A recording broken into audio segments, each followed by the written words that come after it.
समीचीन विकल्पों का सम्यक समाधान।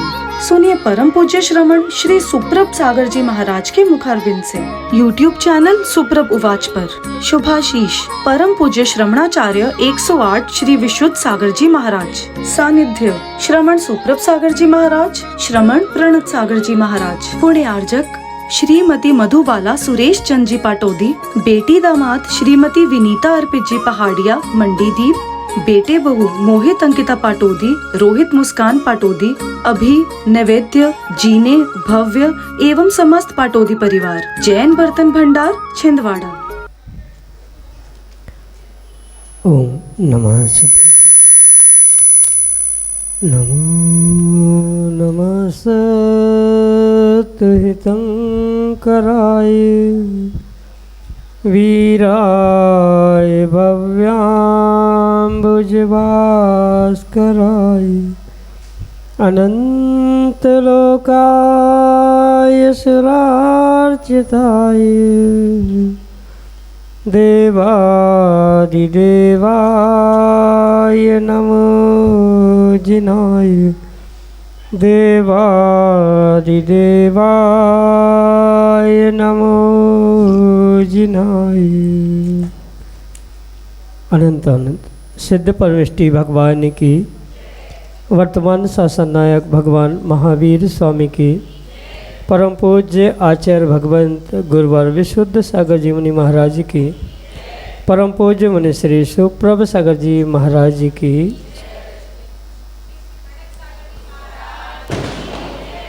धन्य जीवन उन्हीं का है जो अपने अंतरंग को निर्विकल्पता की ओर ले जाते हैं, और ऐसे निर्विकल्पता की ओर ले जाने वाले अंतिम तीर्थंकर भगवान महावीर स्वामी आज के दिन उस धन्यता को प्राप्त हुए थे जब उन्होंने सभी विकल्पों को समाप्त करते हुए पूर्ण निर्विकल्पता की ओर प्रयाण किया था।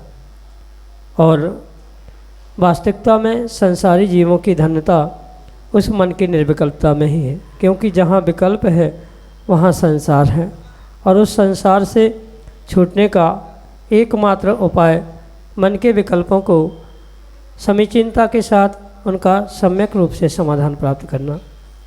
परम पूज्य आचार्य भगवंत गुरुवर विशुद्ध सागर जी महाराज के मंगल सुभाषिष से परम पूज्य मुनि श्री सुप्रभ सागर जी महाराज द्वारा आपको भी वह अनूठी विधा प्रदान की जा रही है, जिसके माध्यम से आप अपने मन के विकल्प को समीचीनता के साथ उसका सम्यक समाधान प्राप्त करने का पुरुषार्थ करते हैं। तो आप भी अपना समीचीन विकल्प भेजें और परम पूज्य मुनि श्री से उसका सम्यक समाधान प्राप्त करें। प्रारंभ करते हैं आज का सम्यक समाधान। और आज के पहले विकल्प के लिए आष्टा मध्य प्रदेश से श्रीमती चंदा जैन, डॉक्टर मगन जैन महाराज के चरणों में बारंबार नमोस्तु निवेदित करते हुए अपना समीचीन प्रश्न रख रहे हैं कि महाराज भगवान ऋषभदेव जी ने राज्य व्यवस्था में अपनी दोनों पुत्रियों को शिक्षा देते समय सर्वप्रथम वांग्मय का उपदेश दिया था, इसे हम कैसे समझें? हमारे समीचीन विकल्प का सम्यक समाधान करने की अनुकंपा करें। नमोस्तु महाराज जी, नमोस्तु। ओम नमः सिद्धम। परम पूज्य आचार्य भगवान गुरुवर विशुद्ध सागर जी महाराज जी की, परम पूज्य मुनि श्री सुप्रभ सागर जी महाराज जी की। भगवान ऋषभदेव जब गृहस्थावस्था में थे, अर्थात राज्यावस्था में, तब उन्होंने अपने योग्य पुत्रों को, पुत्रियों को उनकी कुशलता के अनुसार विद्याएं प्रदान की थी। इसमें किसी भी प्रकार से कोई विकल्प नहीं। पर जो पुत्रियों के लिए यानी ब्राह्मी और सुंदरी के लिए जो विद्याएं प्रदान की थी, उन विद्याओं में वांग्मय विद्या नाम का कोई उल्लेख हमने आज तक आगम ग्रंथों में नहीं पढ़ा। विद्याएं दोनों को भिन्न भिन्न प्रकार से प्रदान की थी। ब्राह्मी के लिए अक्षर विद्या और सुंदरी के लिए अंक विद्या देते हुए उन्होंने इन दोनों विद्याओं में उन कन्याओं को, पुत्रियों को पारंगत किया था, जिसके निमित्त से ब्राह्मी लिपि प्रसिद्ध हुई, जो कि अक्षर रूपी विद्या उस प्रथम पुत्री को उन्होंने प्रदान की थी और दूसरी पुत्री यानी सुंदरी के लिए अंक विद्याएँ प्रदान की थी। तो अंक विद्या और शब्द विद्या, अक्षर विद्या, इन दोनों का तो उल्लेख आगम ग्रंथों में प्राप्त होता है, पर वाङ्मय का उपदेश दिया ये तो मेरे तो पढ़ने में अभी कहीं आगम ग्रंथों में नहीं आया। हो सकता है पढ़ने में, शब्दों में या समझने में कहीं ना कहीं यहाँ भूल हो रही है, क्योंकि वाङ्मय कोई विद्या नहीं है। वाङ्मय का उपदेश देना ऐसा भी कहीं आगम मतलब आचार्य प्रणीत ग्रंथों में हमने भी नहीं पढ़ा है। ये विशेष जानना कि अंक विद्या और अक्षर विद्या ये दोनों उनके माध्यम से, यानी जो राजा ऋषभदेव थे, आदिनाथ थे, उनके माध्यम से अपने दोनों पुत्रियों के लिए प्रदान किया गया था। और उन विद्याओं का नाम ही ब्राह्मी लिपि के रूप में जो ब्राह्मी पुत्री को प्रदान किया गया था, अक्षर विद्या के रूप में वह प्रसिद्धि को प्राप्त हुई। और सुंदरी के लिए जो उन्होंने अंक विद्या प्रदान की थी, मतलब अंकों के माध्यम से, गणित आदि के माध्यम से अपने विद्या को, अपने ज्ञान को वृद्धिंगत करना, इन दोनों का ही उल्लेख आगम ग्रंथों में प्राप्त होता है। और इसी प्रकार से उन्होंने शिक्षा देकर उनको उसी में पारंगत करके उपदेश दिया था, अन्य कोई भी उपदेश दिया था ऐसे आगम ग्रंथों में, पूर्वाचार प्रणीत ग्रंथों के माध्यम से प्राप्त नहीं होता। यही आपके लिए सम्यक समाधान। अरविंद जैन, अक्षय मेडिकल स्टोर, सागर, मध्य प्रदेश से महाराज जी के चरणों में बारंबार नमोस्तु निवेदित करते हुए अपना समीचीन प्रश्न रख रहे हैं कि महाराज जी 16 श्रृंगार में लिपस्टिक आदि आती है क्या, एवं यदि नहीं आती तो यह कौन से श्रृंगार में आती है? हमारे समीचीन विकल्प का सम्यक समाधान करने की अनुकंपा करें। नमोस्तु महाराज जी, नमोस्तु। ये ध्यान रखना कि समय के बदलते परिप्रेक्ष्य में बहुत सारी व्यवस्थाएं, बहुत सारी क्रियाएं बदल चुकी है, जिसकी बदौलत ये जो श्रृंगार की भी व्यवस्थाएं बदलते हुए देखने में आ रही है। आधुनिक साधन, दूसरों के देखा सीखी भौतिकता को ग्रहण करना आदि के निमित्त से ये जो व्यवस्थाएं भारतीय परंपरा, भारतीय दर्शनों में थी, वह बिल्कुल कुछ विकृति को प्राप्त होते हुए भिन्न प्रकार से इस 16 श्रृंगार का प्रस्तुतिकरण वर्तमान में किया जा रहा है। भले ही संख्या वही है, शरीर के श्रृंगार करने के स्थान वही है, पर जो लिपस्टिक, नेल पेंट आदि अशुद्ध द्रव्य वर्तमान में बनकर उसका प्रयोग में लाना देखने में आ रहा है, ये पूर्ण रूप से आगम के परिप्रेक्ष्य में अनुचित है। क्योंकि ये बहुत अच्छे से आप जानते हैं कि किस प्रकार से त्रियंशों के शरीर जन्य पदार्थों के माध्यम से, यानी खून से या अन्य भी बहुत सारे द्रव्यों से उसको बनाया जाता है। उनके रंग, उनके जो केमिकल है आदि भी पूर्ण रूप से अशुद्ध है। तो इसका किसी भी प्रकार से भारतीय दर्शन या भारतीय परिप्रेक्ष्य में स्थान नहीं है। पूर्व समय में भी श्रृंगार होते थे, 16 श्रृंगार महिलाएं करती थी, उसमें विशिष्ट स्थान पर विशिष्ट द्रव्य लगाते हुए उसको सजाने की भी व्यवस्था थी। पर वह महिला का श्रृंगार, जैसे नीतिकार और हमारे आचार्य भगवंत कहते हैं, मात्र और मात्र अपने पति के लिए ही होता है, अन्य दूसरे के लिए नहीं। आज के भौतिकता के चकाचौंध में दिखाने के और दिखवाने के चक्कर में जो कुछ भी ये अशुद्ध द्रव्यों का प्रयोग करते हुए श्रृंगार किया जा रहा है, इसकी आगम में कोई व्यवस्था नहीं है। यही आपके लिए सम्यक समाधान। मौलानीपुर उत्तर प्रदेश से देवेंद्र कुमार जैन, महाराज जी के चरणों में नमोस्तु निवेदित करते हुए कह रहे हैं कि महाराज जी पूजन जाप आदि करते हैं, लेकिन मन अन्यत्र भटकता है, तो जाप पूजन का फल मिलेगा या नहीं? एवं मन नहीं लग रहा है तो जाप पूजन करना चाहिए कि नहीं? हमारे समीचीन विकल्प का सम्यक समाधान करने की अनुकंपा करें। नमोस्तु महाराज जी, नमोस्तु। कई बार भोजन करने में भी मन नहीं लगता, तो क्या भोजन करना व्यक्ति छोड़ देता है? किसी प्रकार से नहीं छोड़ता। भले ही मन नहीं है, कम करता है, अच्छा नहीं करता है, अच्छा नहीं लगता है, पर फिर भी वह भोजन तो करता ही करता है। बिल्कुल यही ध्यान यहाँ पर रखने की आवश्यकता है। पूजन पाठ जाप आदि धार्मिक क्रिया करते समय भले ही मन लगे अथवा ना लगे, पर श्रावक का जो कर्तव्य है उस श्रावक के कर्तव्य को उसे बुद्धिपूर्वक करना ही करना होगा। किसी प्रकार से उसमें अगर विकल्प उत्पन्न हो रहा है कि क्यों, कैसे, क्या, तो ये विचार करना या विकल्प खड़ा करना उचित नहीं है। क्योंकि जैसे भोजन या अन्य कार्य भी बिना मन के करने से पेट भरता ही भरता है, ऐसे ही बिना मन से भी कई बार अगर पूजा पाठ जाप की जा रही है तो कुछ ना कुछ पुण्य तो मिलेगा ही। जो मन के विशुद्धि के साथ, क्रिया के शुद्धि के साथ, द्रव्य और भावों की शुद्धि के साथ पूजन पाठ जाप आदि किया जाता है, उसका विशेष फल तो मिलेगा ही मिलेगा। पर माना कि ऐसा नहीं कर पा रहे हैं तो कभी कभार बेमन से भी करने से वह पूर्ण रूप से फल मिलने की या कुछ रूप से तो फल मिलने की पूर्ण वहाँ पर संभावना है।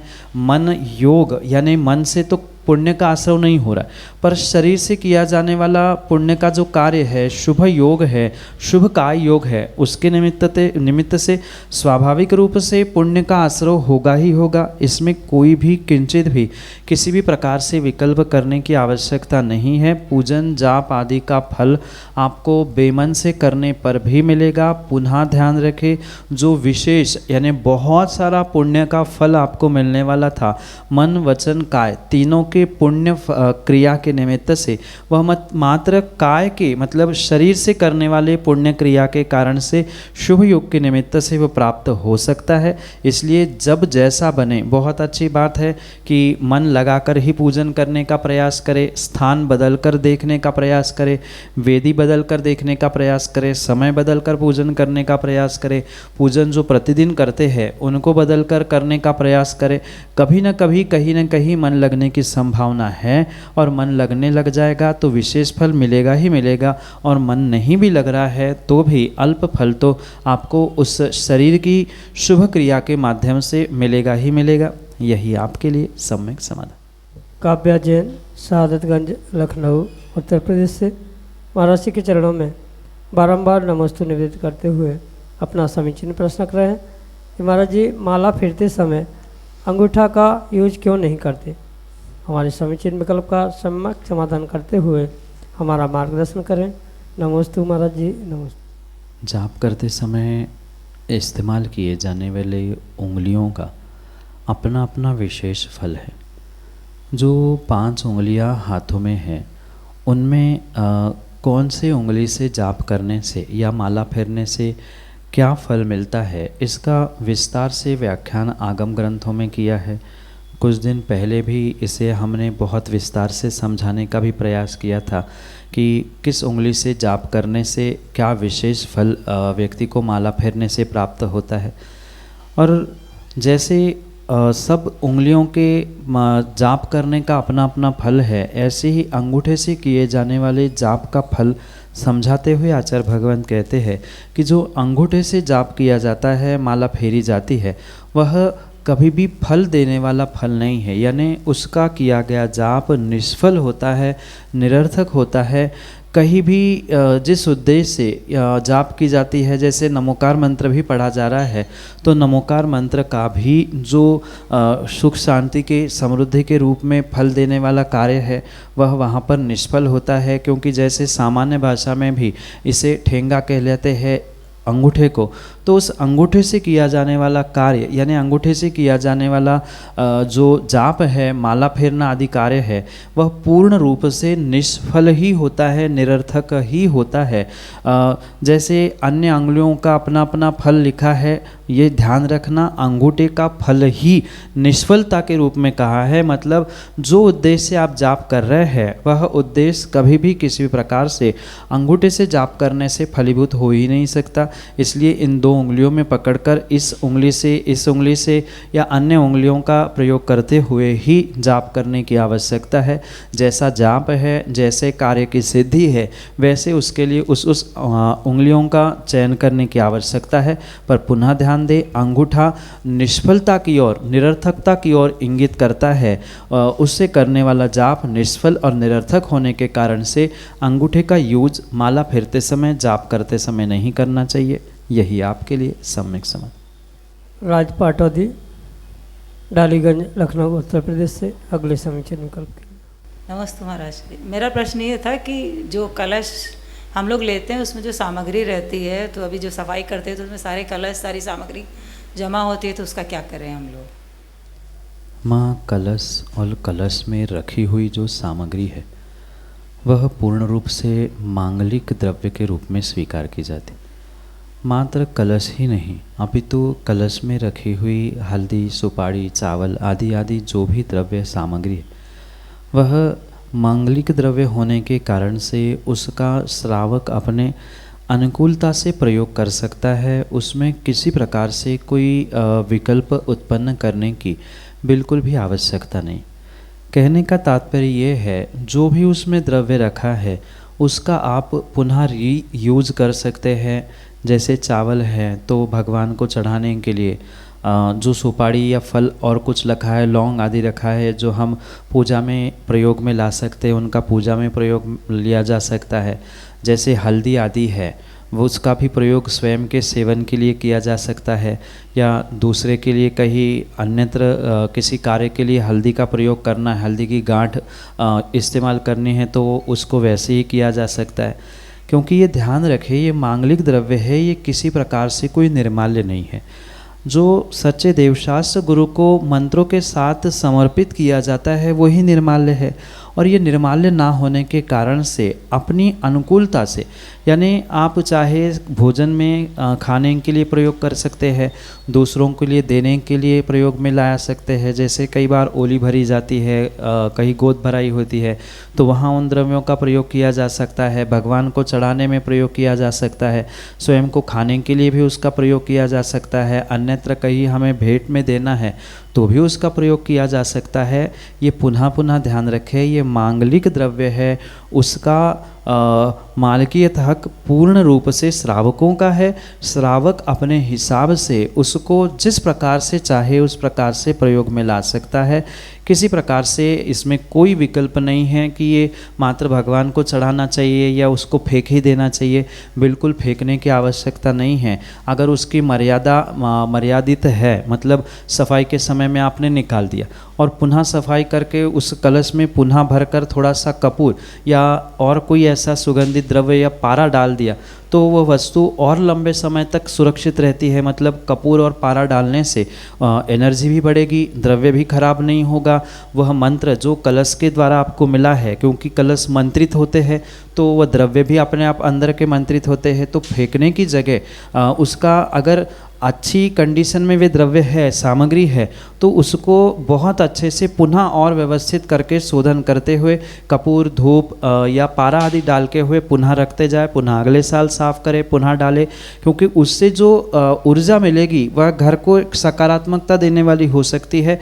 पर ध्यान रखें, अगर कोई द्रव्य सड़ गई है, खराब हो गई है, तो उसे अलग करना ही श्रेष्ठ है। पुनः वही द्रव्य, यानी वैसे ही द्रव्य चावल, हल्दी, गांठ, सुपारी आदि आदि कपूर के साथ मिलाकर डालने से वह लंबे समय तक ठीक रहती है। उसमें पारा भी डाल दिया जाए तो वो और लंबे समय तक सुरक्षित रह के पॉजिटिविटी या सकारात्मकता घर में देने की पूर्ण रूप से संभावना होती है। यही आपके लिए सम्यक समाधान। डालीगंज, लखनऊ, उत्तर प्रदेश से मीनू जैन अगले समीचीन विकल्प के लिए। नमोस्तु गुरुवर। गुरुवर, मेरा ये प्रश्न है कि हिंदू मान्यता के अनुसार सब लोग ये मानते हैं कि राम जी अयोध्या आए थे इसलिए दिवाली मनाते हैं, दिए जलाते हैं, लेकिन राम, सीता, लक्ष्मण की कहीं कोई पूजा नहीं है, कोई भी नहीं करता, सब लक्ष्मी गणेश जी की करते हैं। ऐसा क्यों? और जैन धर्म में भी सब लक्ष्मी गणेश जी की पहले करते हैं, तो ऐसा क्यों? माँ, वर्तमान में जो भी धार्मिक क्रिया सर्वत्र देखने में आ रही है वह कहीं ना कहीं एक दूसरे की देखा सेखी रूप से ही प्रारंभ हुई क्रिया। भले ही क्रिया और कार्य समरूप से एक उद्देश्य लेकर चलते हैं, पर फिर भी कहीं ना कहीं वहाँ पर उसका अभिप्राय, उसका प्रस्तुतिकरण भिन्न भिन्न प्रकार से देखने में आता है। जो हमारे जैन दर्शन के अनुसार, जैन धर्म के अनुसार दीपावली की पूजन होती है, अमावस्या को जो पूजन होती है, वह अमावस्या की, दीपावली की भी पूजन पूर्ण रूप से गणेश और लक्ष्मी की ही पूजन के रूप में स्वीकार की जाती है, पर कोई आकृतात्मक प्रतीकात्मक किसी देवी देवताओं की नहीं, अपितु जो गौतम गणधर भगवान ने अपने उस केवल ज्ञान को प्रकट कर लिया था, वे गणधर से केवली अवस्था को प्राप्त कर चुके थे, वे सभी गणों के ईश बन चुके थे, इसलिए उनको ही गणेश आगम में कहा गया है। ऐसे गणेश और उन्होंने केवल ज्ञान रूपी लक्ष्मी को प्रकट कर लिया था।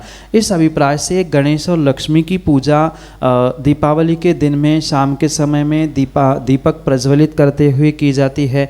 पर जो अन्य स्थानों में मान्यताएं प्रारंभ हुई है, शब्द यही से गणेश लक्ष्मी लक्ष्मी गणेश पूजन के रूप में प्राप्त होते हैं। पर ये ध्यान रखें, सबकी अपनी अपनी मान्यता, सबकी अपनी अपनी व्यवस्था, पूजन परंपरा भिन्न भिन्न है। उन्होंने राम लक्ष्मण और सीता की पूजा की जगह गणेश और लक्ष्मी की पूजन क्यों प्रारंभ की, वो तो उनके दर्शन से या उनके सिद्धांतों से, उनकी परंपरा से व्यक्तिगत जाकर पूछने की आवश्यकता है। इसका हमारे जैन दर्शन में कोई उल्लेख नहीं है कि कौन अन्य दर्शन में, अन्य धर्मों में किस क्रियाओं को क्यों कर रहा है। पर अगर जैन दर्शन की हम बात करें, जैन धर्म की बात करें, तो दीपावली का धनतेरस का भी यही उद्देश्य है। भगवान वर्धमान स्वामी के निर्वाण कल्याणक को लेकर निर्वाण लाडू दीपावली के दिन चढ़ाया जाता है। उन्होंने ही योगों का निरोध धन्यतेरस को किया था, इसलिए ये धन्यतेरस के रूप में प्रचलित हो गई। वह धन्यतेरस को ही आज धनतेरस के रूप में मनाया जाता है। ये मात्र मान्यता समय समय पर बदलती जा रही है, और मान्यता बदलने के कारण से ही कहीं न कहीं उनके क्रियाकलाप, उनका प्रस्तुतिकरण, उनका पूजन पाठ की जो पद्धति है वह अनेक स्थानों में बदलते हुए देखने में आ रही है। उत्तर भारत में लक्ष्मी गणेश की पूजा होती है, कहीं गोबर गणेश पूजे जाते हैं, कहीं अनेक प्रकार से ये व्यवस्था प्रांतीय क्षेत्रीय भिन्न भिन्न प्रकार से देखने में आती है। उसके पीछे उनके अपने अपने तथ्य, अपने अपने प्रमाण, अपनी अपनी किंवदंती प्राप्त होती है। पर कौन किस किंवदंती को लेकर क्या करता है, ये उनकी व्यक्तिगत मान्यता है। उसका स्पष्टीकरण हमारे धर्म से हम समझ ही नहीं सकते। उसके लिए हम उनसे ही पूछना या उनसे ही मिलना बहुत अच्छा रहेगा कि आप क्यों कार्य कर सकते हैं, कर रहे हैं। ये तो पढ़ने में भी आता है कि दीपावली के दिन राम लौट के आए थे अयोध्या, इसलिए ये सब कुछ किया जाता है, ये फिर भी सुनने में आता है। पर इसके पीछे पूजन का जो उद्देश्य अन्य दर्शनों में देखने में आता है, उसका कोई प्रमाण हमारे पास नहीं है। और अपने भी जैन धर्म के अनुसार ये ध्यान रखें, वह गणधर को गणेश कहा जाता है। गणधर यानी ही गण का ईश, गण के धारण करने वाले जो मुखिया होते हैं, उन्हें गणेश या गणधर के रूप में स्वीकार किया जाता है। और वह केवल ज्ञान लक्ष्मी को आज मतलब दीपावली के दिन प्राप्त कर चुके थे, इसलिए वह लक्ष्मी, केवल ज्ञान लक्ष्मी और गणेश यानी गणधर भगवान गौतम स्वामी, इनका ही पूजन करना चाहिए। अन्य किसी प्रतीकात्मक प्रतिमा, मूर्ति आदि स्थानों का पूजन जैन दर्शन में नहीं कहा है। हो सकता है यही परंपरा वहाँ पर लक्ष्मी गणेश के रूप में उन्होंने अपनी मान्यता से आकृतियाँ बनाकर, प्रतिमाएं बनाकर उनको पूजना प्रारंभ किया हो। पर इसके पीछे आगम का यही रहस्य है। गणेश यानी गौतम गणधर भगवान यानी गणधर भगवान, और उन्होंने केवल ज्ञान को शाम के समय में केवल ज्ञान लक्ष्मी रूपी प्राप्त कर लिया, इसलिए लक्ष्मी गणेश की पूजा शाम के समय में दीपावली में की जाती है। अन्य किसी प्रतीकात्मक प्रतिमाओं का वहाँ किसी भी प्रकार से पूजन करने का उल्लेख आगम ग्रंथों में नहीं है, और जो नहीं है वैसा करना आगम के बाह्य कहीं न कहीं सम्यक में दोष लगाने वाला या सम्यक से दूर करने वाला ही कार्य हो सकता है। मात्र गौतम गणधर गणेश रूप और केवल ज्ञान रूपी लक्ष्मी रूप पूजने योग्य है, अन्य किसी प्रकार से नहीं। अन्यथा सम्यक से हाथ धोकर ही वह पुरुषार्थ करने की आवश्यकता होगी। यही आपके लिए सम्यक समाधान। समीचीन विकल्पों का सम्यक समाधान सुनिए परम पूज्य श्रमण श्री सुप्रभ सागर जी महाराज के मुखारविंद से। YouTube चैनल सुप्रभ उवाच पर शुभाशीष परम पूज्य श्रमणाचार्य 108 श्री विशुद्ध सागर जी महाराज। सानिध्य श्रमण सुप्रभ सागर जी महाराज, श्रमण प्रणत सागर जी महाराज। पुण्य आर्जक श्रीमती मधुबाला सुरेश चंद जी पाटोदी, बेटी दामाद श्रीमती विनीता अर्पित जी पहाड़िया मंडी दीप। बेटे बहू मोहित अंकिता पाटोदी, रोहित मुस्कान पाटोदी, अभि, नैवेद्य, जीने, भव्य एवं समस्त पाटोदी परिवार, जैन बर्तन भंडार, छिंदवाड़ा।